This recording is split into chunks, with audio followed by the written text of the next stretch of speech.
All right, I'm here with Stephen Lee August, author of the book Vegans versus the Verses. And I was skimming through this when I was staying at a friend's house in Vegas. And I thought it was really interesting because it's kind of a new take on a lot of things. You know, I'm not a Christian. I don't, but I am very much interested in theology, and I've looked into the Bible probably a lot more than most people that that are not Christian. So I just really found it fascinating. And why don't you tell us a little bit more about it, Steve? Sure, about the book or what you just said. The book. Well, no, about the book and what's in it, why you wrote it. Okay, yeah, sure. I think one of the things that's really fun is that you just said you looked into it. A lot of Christians themselves really don't look that deep into the Bible. They'll just take one verse and use that as defense to eat meat. And I can take one verse out of the Bible if I don't really look into the whole context, what was being meant at the time. I can take one verse and I can support slavery. I can support abusing your wife. I can support animal abuse. I can support lots of things if you take one verse.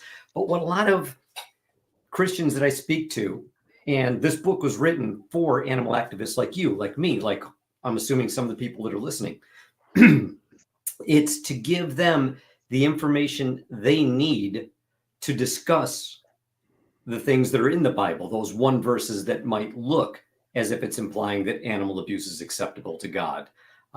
It doesn't mean you have to be a Christian to read my book. I think when I wrote the book, half the time I wrote it, I was thinking, I want the atheist to respond to this. Now, you and I have done outreach together and we've talked and things like that. I don't think I've ever taken the Bible and banged you on the head with it and said, "You're coming to church with me. You're going to hell, you sinner." I've never done anything like that, right?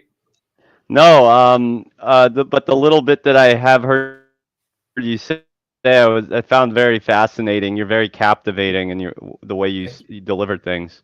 Well, I did write it because I wanted to make sure that the atheist was I think comfortable in using it. you froze up there, Steve. Oh, I don't know yeah, if I'll that's repeat my that. internet or yours. I don't know. I'm showing everything's good on my end, but well, I can always repeat it. I don't mind. I was saying I wrote it with the atheist in mind because I want them to feel comfortable when they speak to Christians because, 2/3 of this country claims to be some denomination of Christian. And if we're going to get the vegan message to them, we need to be able to fight in their territory, which would be using the Bible. And I think that there's plenty of ways to look at the verses with love and compassion in our hearts towards animals. And we can totally defend, veganism from the Bible. Actually, I would say if you're a Christian, veganism isn't essential because, and this is one chapter I call my clobber question in the book. I don't know if you got to that one yet. You would say, it says, if a Christian has an opportunity of food that comes from violence or compassion, what should a Christian choose? I mean, really, the whole book could be boiled down just to that one little clobber question that I have. So it's I think it's really helpful. And then of course we'll go through the rest of the book where we won't now, but I mean you can go through the rest of the book and the people who read it will see how it'll support that point of view and how that presentation or to getting to Christians will work. Going back to the verse thing, when I said I was happy that you're looking into it, I find that a lot of Christians don't go beyond the one verse. They think one verse is just one line and they can build an entire concept around that, when that one verse never existed in the Bible. The Bible itself is 66 different books written over a 1500-year period. It's got over 40 different authors. Some of those authors were kings, some were tax collectors, some were murderers, some were in jail when they wrote those stories. All those things in there, and they were written just like you and I would write a letter today or write a story today. Chapter and verse was added 500-600 years ago, give or take. I mean, don't kill me if I'm off by 100 years there, but it was those verses and chapter breaks were given so that when we do a Bible study, you can find the verse that, a guy like me is referring to. So if the pastor says, go to the Bible about halfway through and on the right there says this, but you can't find anything like that. So the verses and things came into there because now I could say, go to the book of Matthew, go to chapter 2 and verse whatever. And they go, okay, now you can follow along. But to take one verse to support animal abuse, it fails. And I think when we look at the context of each thing, we can really get into a good, compassionate answer. No, that's fantastic. I do want to say I lost you for about maybe 1.5 minutes. I dropped out. I think it's still recorded. It probably still recorded you, but I think it was my connection. So I'm sure that the viewers will still see what you said because you were in the stream. But I got the most of that, and yeah. So like I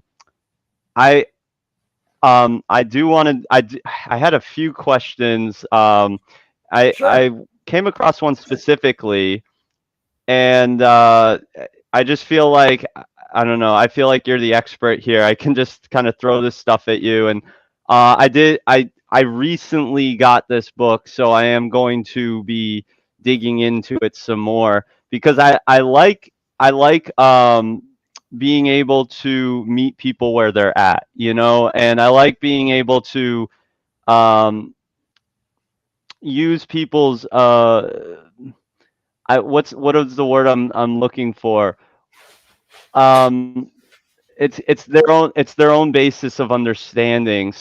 So like if they're talking about what's in the Bible, I mean I can't just say like, well, why do you believe that? I mean I have seen people argue and say, well, they can prove logic, they can sort of lead the person into a logical contradiction.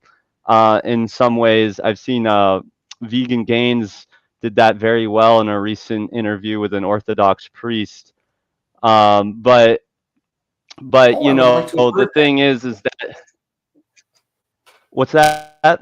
I would have liked to have heard that. If you can later on, let me know which one it was. Oh yeah, it's on his yeah, it's on his channel. I think he did a great job showing that there was definitely a logical contradiction in his and the other guy's philosophy, but at least with this, it's saying no. It's kind of written into the foundation of the belief system, and people just haven't really dug into it. So yeah, let me look at some of these questions.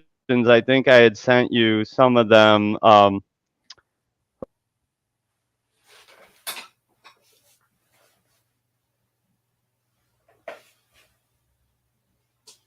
A hard time with the internet today for some reason. Yeah, I think it's a lot of people are using the Wi-Fi here. Okay, so I can see someone had a lot of asked me those. recently about am I frozen? Yes. Oh, Okay, now we're both I good. think we're good right now. Someone had mentioned had said, "Oh, I want to find this out about God commanding people to eat animals," and they said that there was some verse. I don't know what the verse was, and Uh-huh. maybe it doesn't exist, and this person's completely making it up. But it was something about God commanding people to eat animals with a split hoof. Is there Right. anything like that in the Bible? Okay. Yes, there is. But to read just that verse, we're talking in the book of Leviticus. I believe that's chapter 11. But you can't start a book in chapter 11. I mean, anybody reading a book, you don't start chapter 11, you go back to, chapter 1. Because by the time you get to chapter 11, if you're off base from chapter 1, you should be going here. You're going to be way over here. You're not going to understand any of it. Now, this is going to take me a couple minutes. Is that okay? Yeah, yeah. Because this, unfortunately, one of the biggest issues I have is that the Bible just doesn't come with, a 2 sentence, 20-second answer. You have to understand so much more. You have to know who wrote what, who was reading it, who it was written to, what was the culture of the time, what was going on, what was the political and religious going-ons of the people. Now, Moses wrote the book of Leviticus. Okay, we got Genesis, Exodus, Leviticus, Numbers, Deuteronomy. The first 5 books of the Bible. I just slurred over Deuteronomy. That sounded funny. Okay, he wrote the first 5 books of the Bible. And Leviticus is really beneficial when it says, when God says, Moses, tell the people of Israel. He does that, I think, over a dozen times in the book of Leviticus.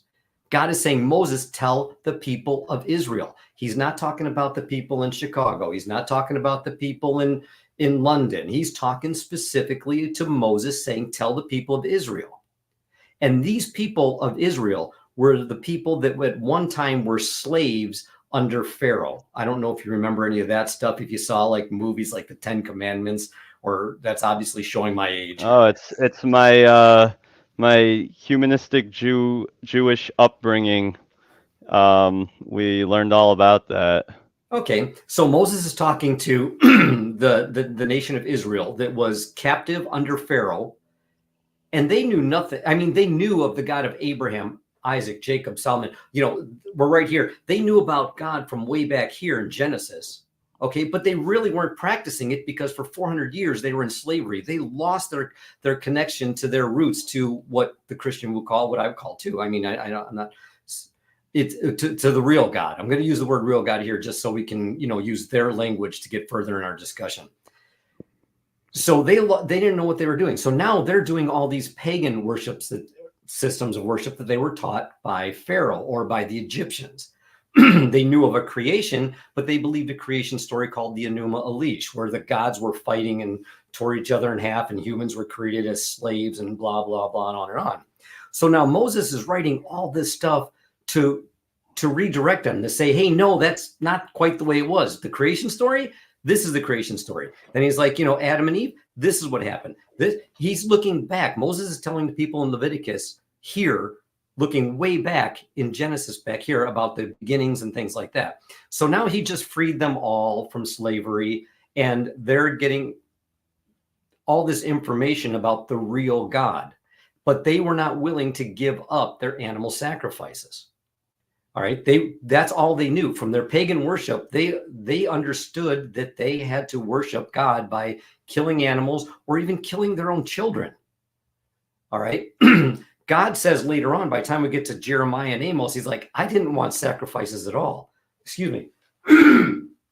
He's saying, I didn't want sacrifices at all. You guys insisted on it. You guys wanted it. You went back to your old ways when I was trying to bring you into new ways. So what God's doing is like saying, fine. Like, think about it like a parent who's just done throwing his hands up and saying, fine, you want to do sacrifices? You want to serve me? This is how you do it.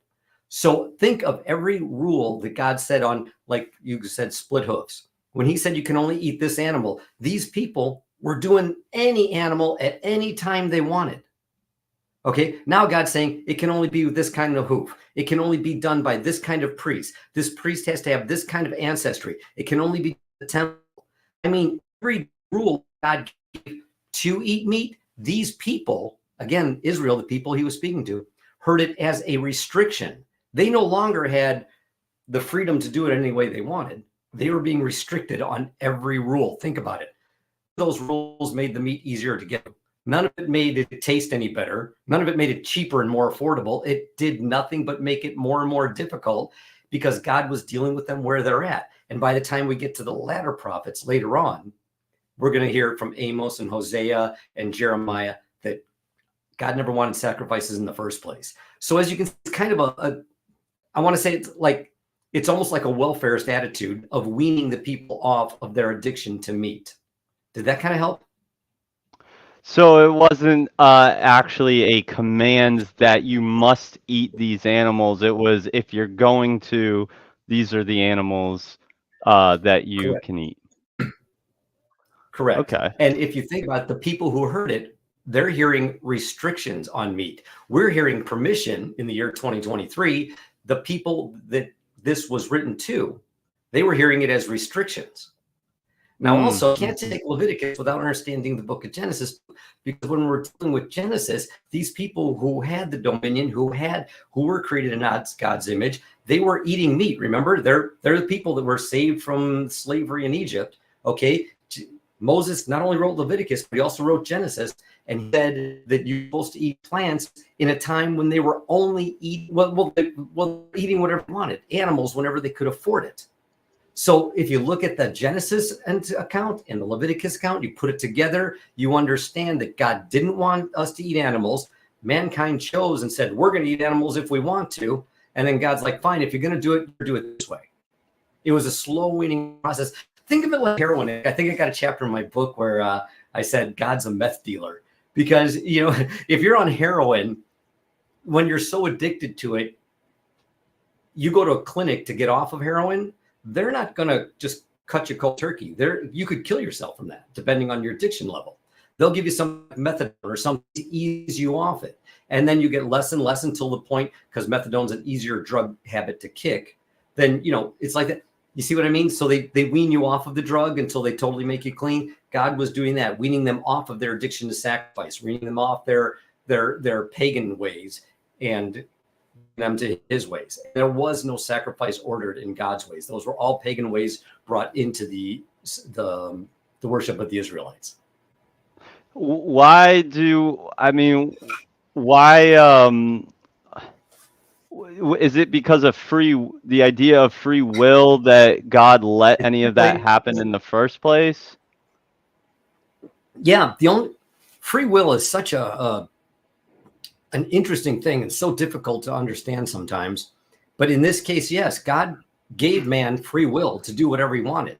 Because what is love without free will? If we're all programmed and we're just listening to our DNA, love doesn't exist. Free will doesn't exist. We do what we're programmed to do. There is no right or wrong. In the words of Richard Dawkins, there's just blind indifference.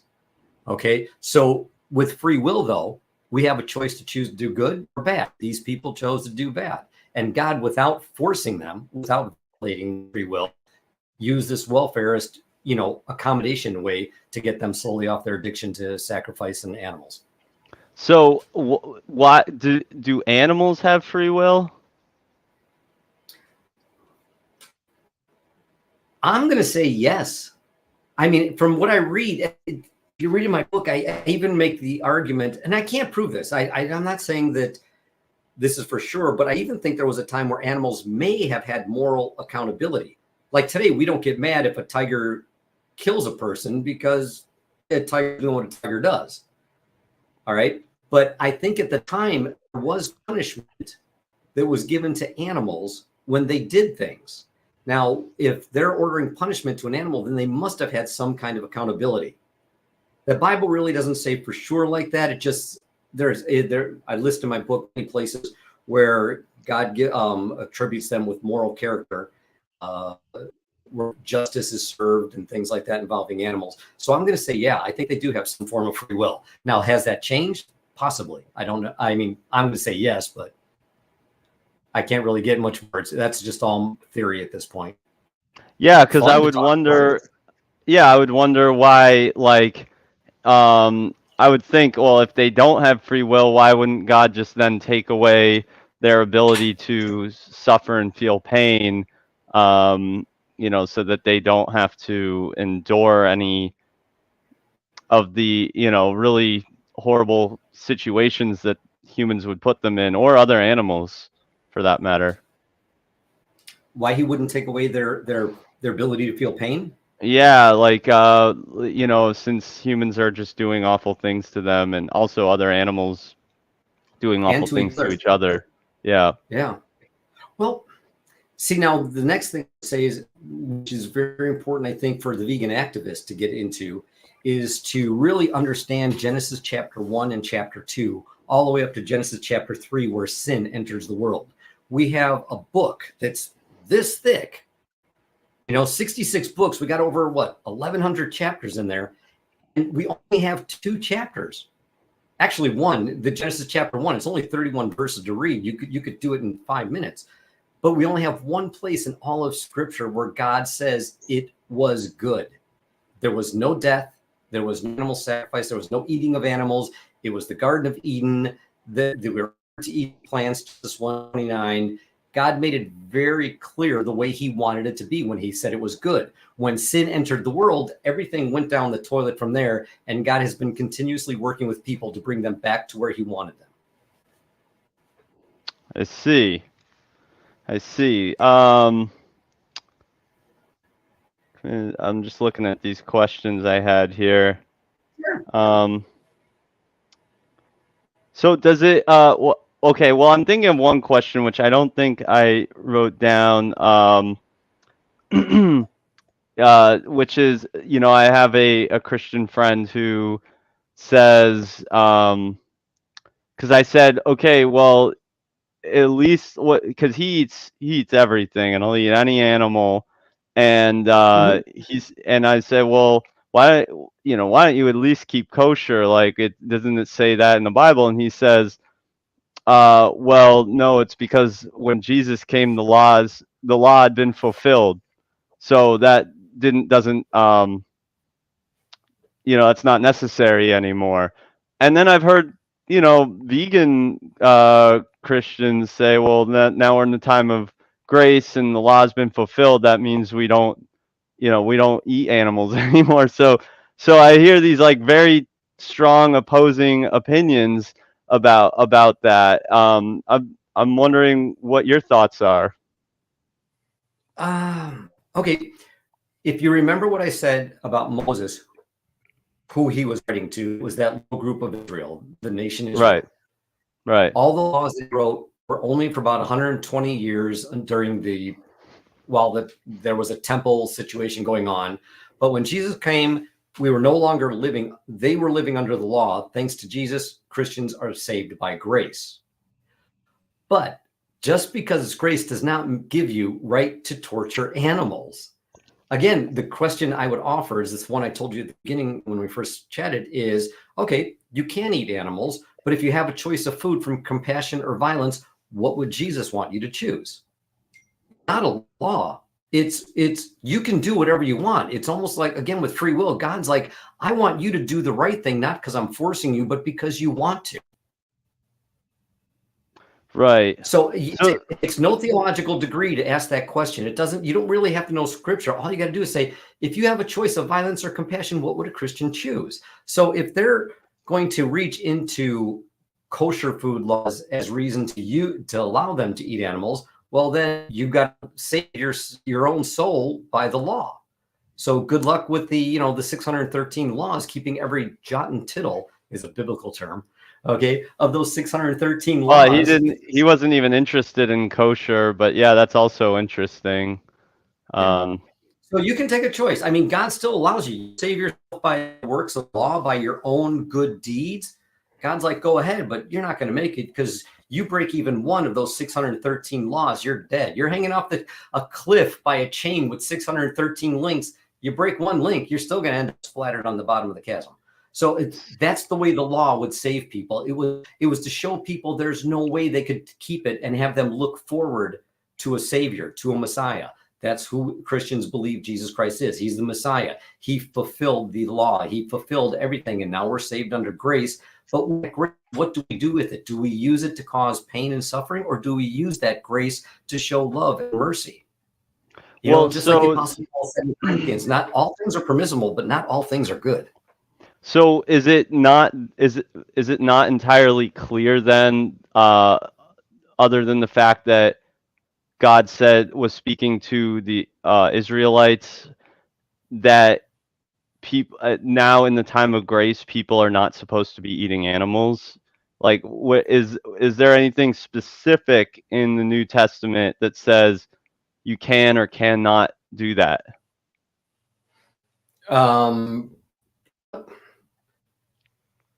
Specifically, no. That's the whole thing. You've got to look at the entire context of what's going on to see that God was moving us away from the system. You can see that, when he led the Israelites out of captivity in the book of Numbers, when they said they wanted meat and God was giving them vegetables, and then he gave them so much meat that it killed them.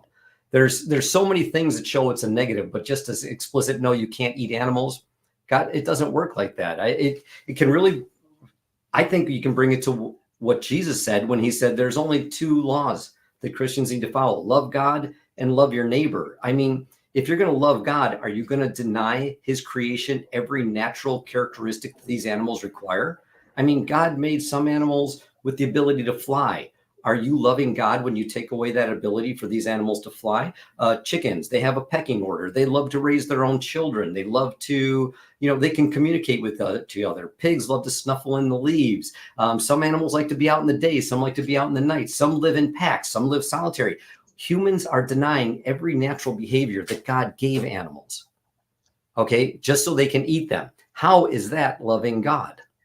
So that's the way I would phrase it. See, it just seems clear that, like, why would he want, again, you brought it up earlier, the ability to feel pain.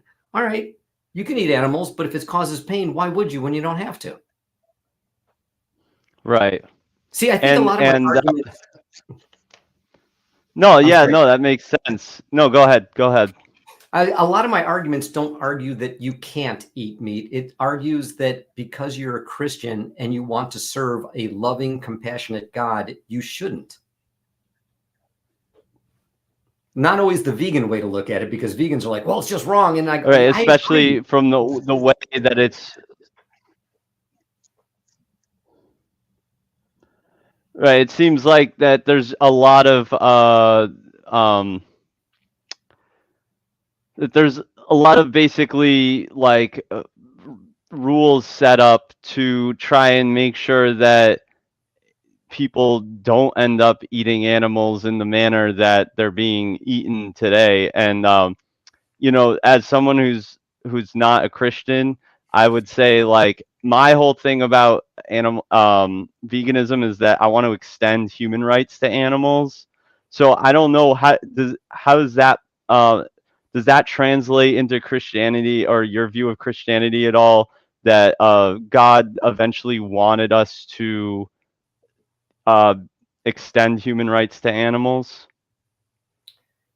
If I'm in a situation of vegan outreach to a Christian, I avoid trying to say human rights for animals, because at that moment, the Christian is not going to see animals as equal. And that's just a whole big hurdle you have to overcome before you can talk about compassion, which they agree on. See, there's so many things that an atheist activist, vegan activist, and a Christian can't agree on, like animal abuse is sin. Maybe you wouldn't say sin, you would just say evil. But from the Christian point of view, you could say animal abuse is a sin, but bestiality is a sin, gluttony is a sin. All those things are involved in the food choices you make. Shouldn't you avoid them? See, I'm not saying they can't. I'm saying that unless you can. Now, I also want to throw this in.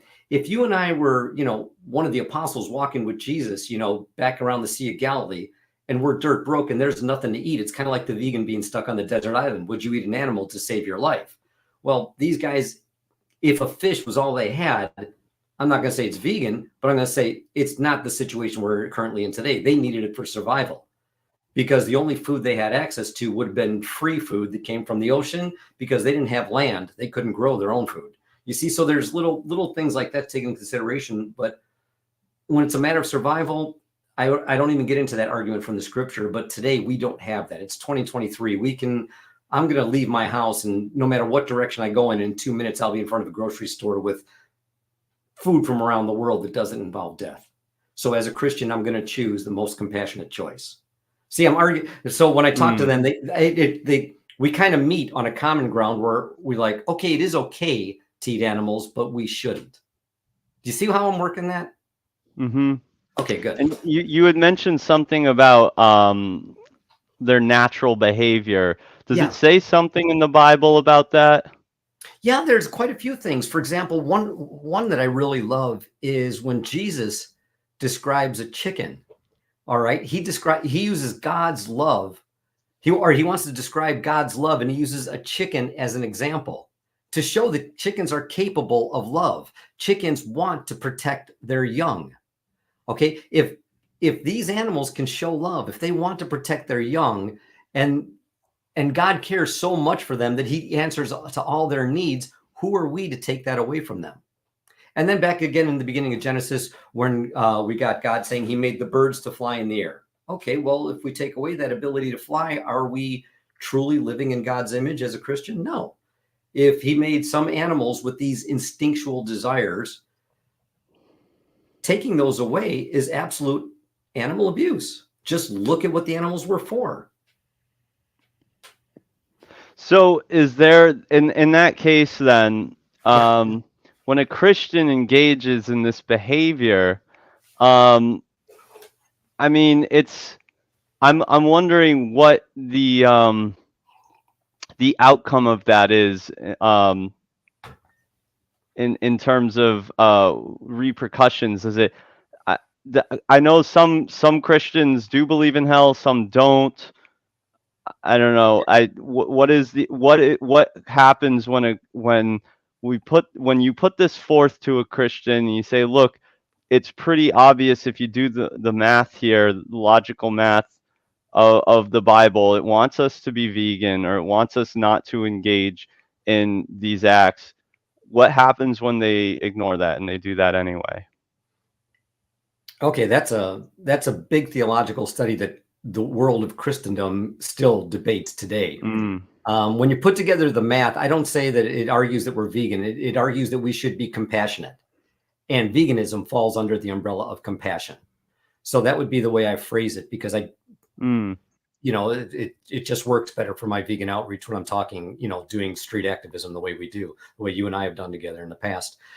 Uh, so, and as for the theory of hell, wow, that's a rough one. I think the Bible teaches that there's three distinct views of hell, and if you go back to the early church, they've been arguing about which one of these is the accurate one. Some people think it's eternal torment, which is kind of the flavor of what's going on right now. Everybody thinks you're going to be set on fire and feel burning for the rest of your life.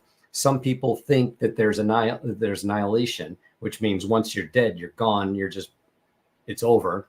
And then there's the universal reconciliationists, which believe that you'll die and there is a time of punishment, which is equal to what you did on earth, but you will still have the opportunity to join God in heaven, because if it isn't universal reconciliation, then that makes God the biggest loser in the world to create a system where he's going to lose, 90% of his creation. So those are constantly argued over and over within Christian circles. I try to find out which one they believe, but for the most part, they're going to believe that they're going to go to hell and feel eternal torment. Okay. To me, torment is not always burning and suffering. When my dad died, there were things I wanted to say to him before he died, and I didn't, because it was a very horrible death when his last day in the hospital. And I wanted to say all those things that I just didn't get out, and I'm tormented by it constantly that I didn't say it. Now, I'm not being burnt, but that's what torment means. There's things that'll torment me that you wouldn't find tormenting, or the other. What did the person who was hearing that scripture, when it said torment, what would be torment to them? I mean, there's so many ways to look at this. I'm kind of going off on a rabbit trail here, but I just wanted to share with you what torment could possibly mean. So find out what the Christian you're talking to, how he understands it, and work within that, and say, well, is animal abuse a sin that you're going to burn in hell for?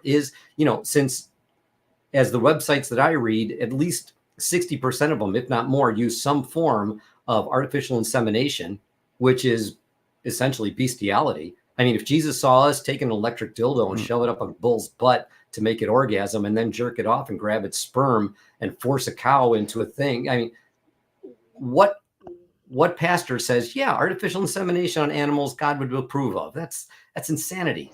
But it's still bestiality, and yet every Christian will agree bestiality is a sin worthy of hell. So you could work it in that way too. I find out where they're at, and I would use those in my argument. And a lot of it's just not because I want to win the argument there, but I want to chip away at this wall they have built around them. Maybe later on the wall will crumble. I'm just going to chip away at whatever bricks I can get. And if it's a bestiality brick, I'll use it. If it's you know what I mean. yeah. So what about does it say anything about whether eating a plant-based diet is like beneficial in terms of making you healthier and stronger? I've heard people say, no, it says in the Bible it makes you weak. So but then again, I have read the book of Daniel, and I know that Daniel ended up eating a plant-based diet, and apparently was stronger than everyone, and was Hmm. psychic, and I don't know how, so, um Psychic. Okay, two different instances there.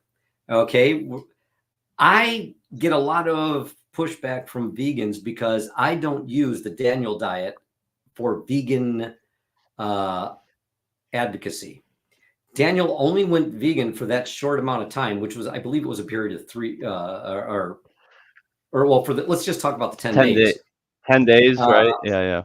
but it was because he didn't want to give in to the corrupt system of the Babylonian king that just kidnapped him. All right. If he was to do that, he would be eating unkosher foods. So his rejection of that was just, I'm not going to eat unkosher foods. I got to Right. stay true to my God.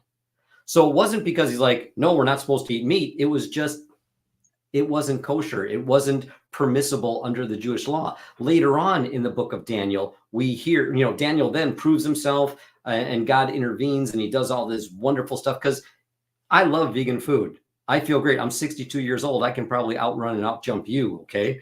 So I know vegan food's healthy.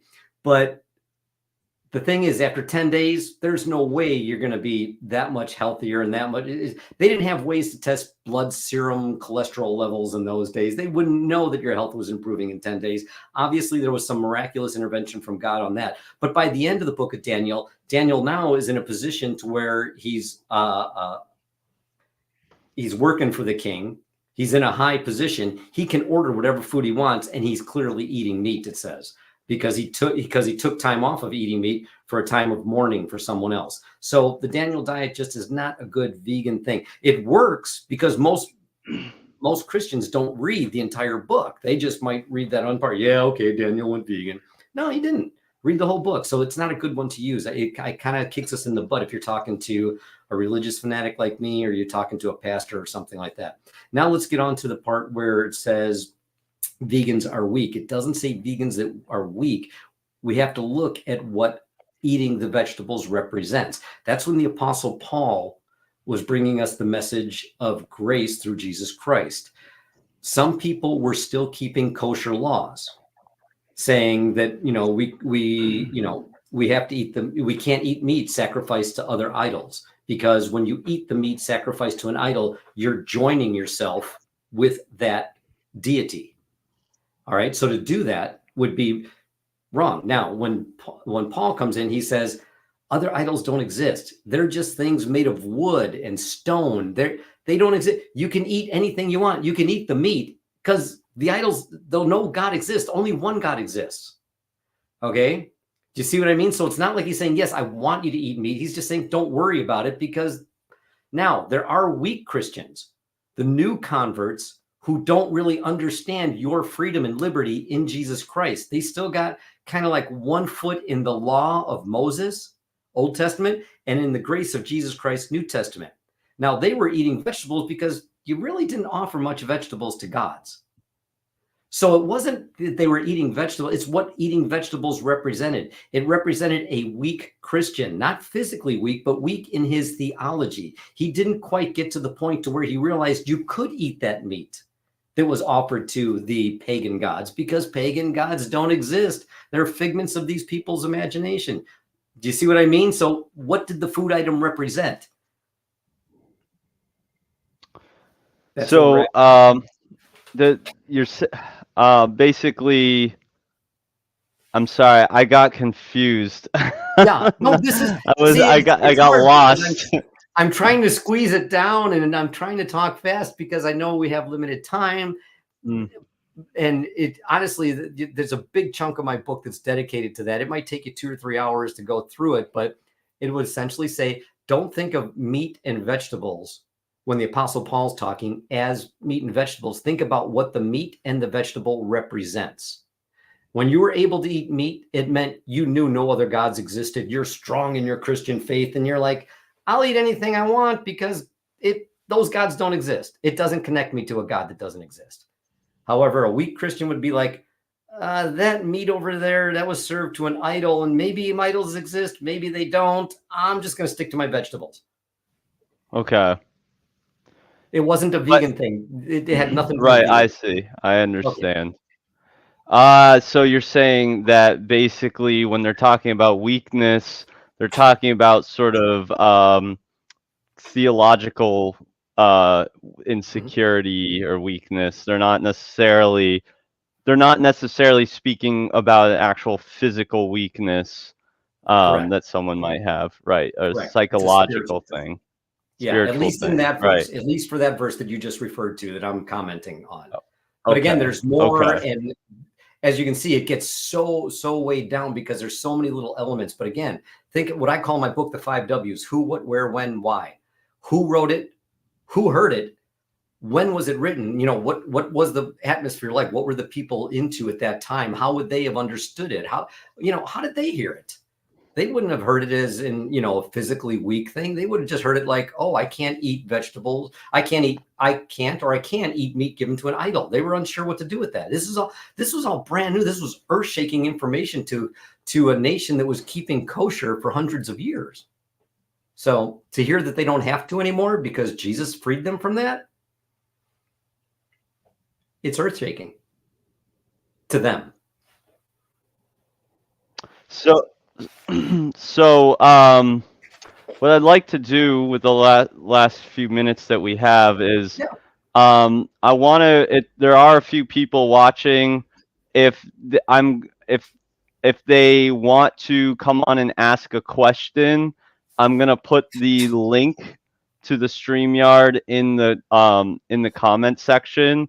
And for the last I don't know 10 minutes that we have here, I'll allow that. But before I do that, I want to ask if there's any page in the book that you would like me to read.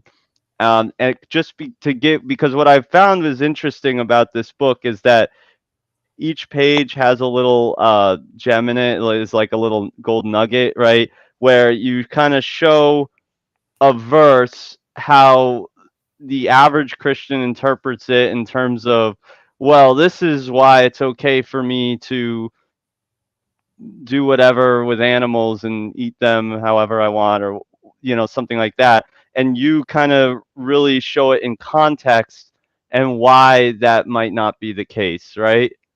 I try. I do try, but I also give sometimes not only my alternate answer, but answers that I might not even agree with, but tend to work. And a lot of it depends on who I'm talking to. Am I talking to a Baptist Christian? Am I talking to a Pentecostal Christian? Am I talking to a Catholic Christian? Am I talking to a Mormon Christian? Mormons claim to be Christian also. I'm not going to even argue that one. But depending on who I'm talking to, they receive the information a little bit differently. And so I have to be willing to adjust, even if I don't believe it. My goal is always right out here. It's veganism. I want to get them to veganism. Okay. I'm not here to make atheists believe what I believe. I'm not here to make Mormons believe what I believe. I'm here to say we, as believers in God, need to show compassion to his creation. That's it. It's not a hard gospel to preach.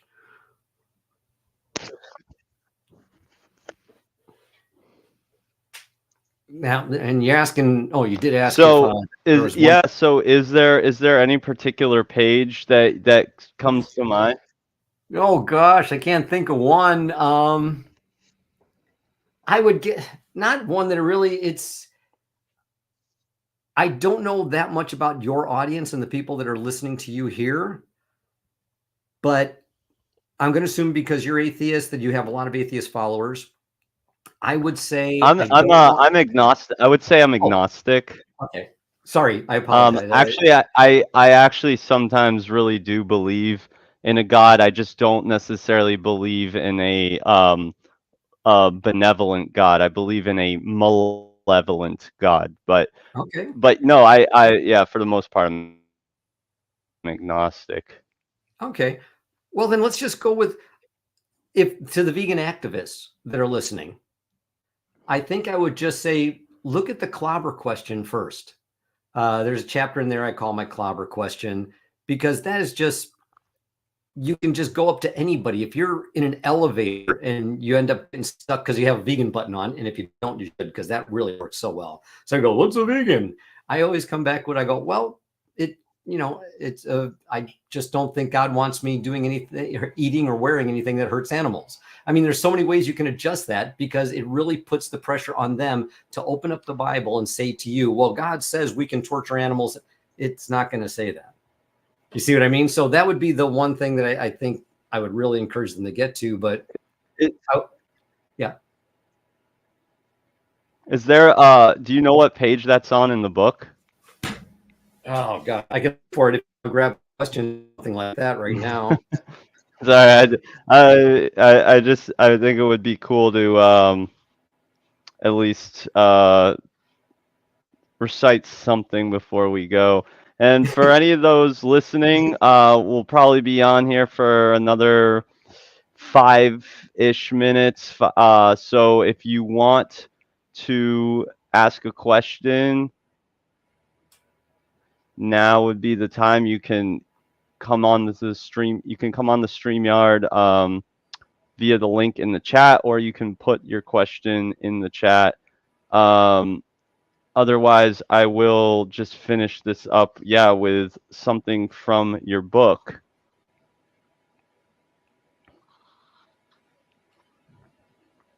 I'm looking for it. Now I can't even find. I should have my glasses on. I don't have them with me. Darn it. And then for anybody else, you can skip the whole first. My book is in 3 parts: part 1, 2, and 3. You can skip part 1. It's just about me, but people ask, and I'm like, I better put it out there just to get it out there. Oh, the clobber question is in chapter 7 of my book. Okay.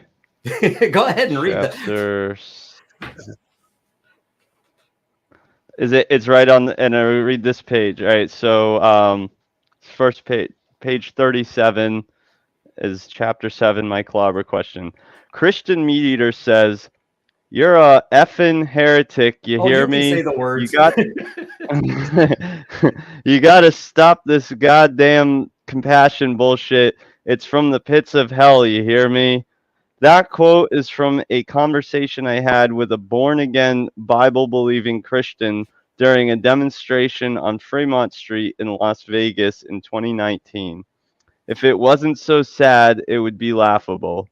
You can get a Christian really agitated when pointing out their cognitive dissonance by utilizing their own Bible against them. How did I get him so mad? I asked my clobber question. If a Christian has a choice of food created from animal abuse or compassion, shouldn't a Christian always choose compassion? That question took no theology degree or Bible training. Any activist can use this question. You can use it with any Christian denomination. Ask your pastor, your group leaders, or anyone. Actually, I'll hope you'll post it on your favorite meat eating pastor's YouTube channel and hashtag this book. I built this question on 3 premises. Let's review those now. Now, if you want to go through the premises, you can. But I'm gonna read the 3 premises and then we'll leave it there. You're gonna have time.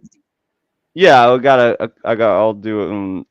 So we got animals raised on factory farms is premise 1.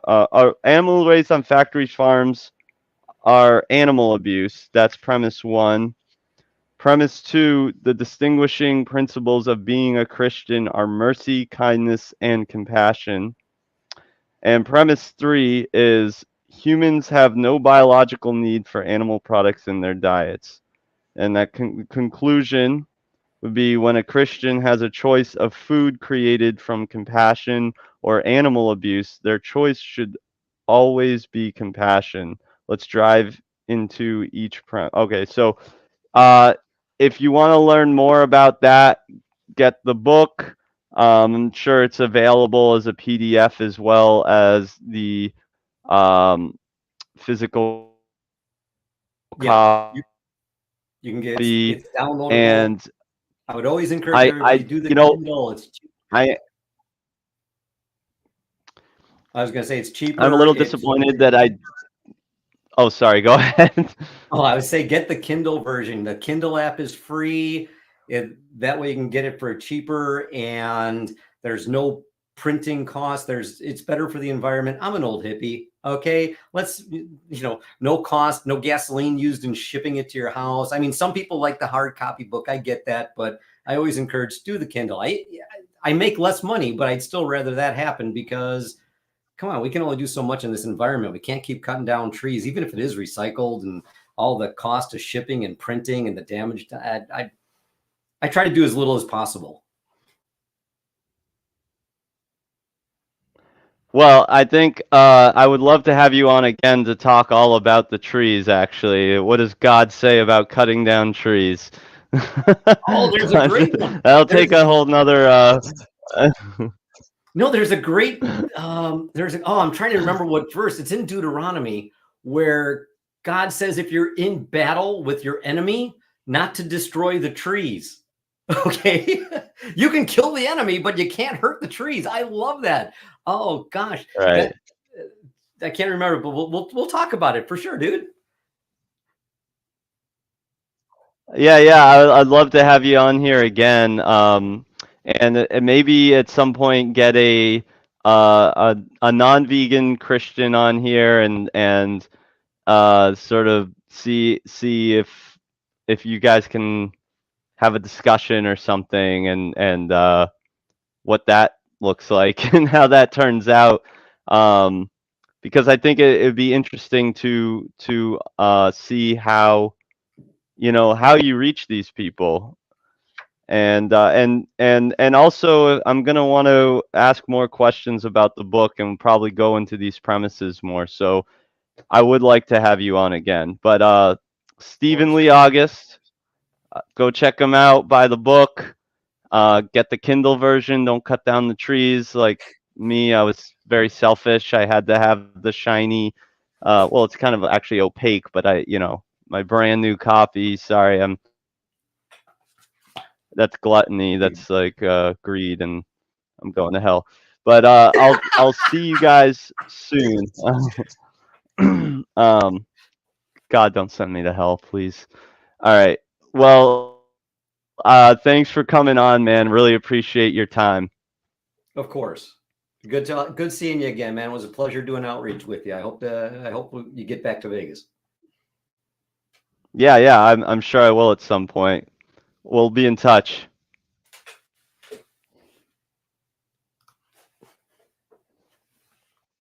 Peace.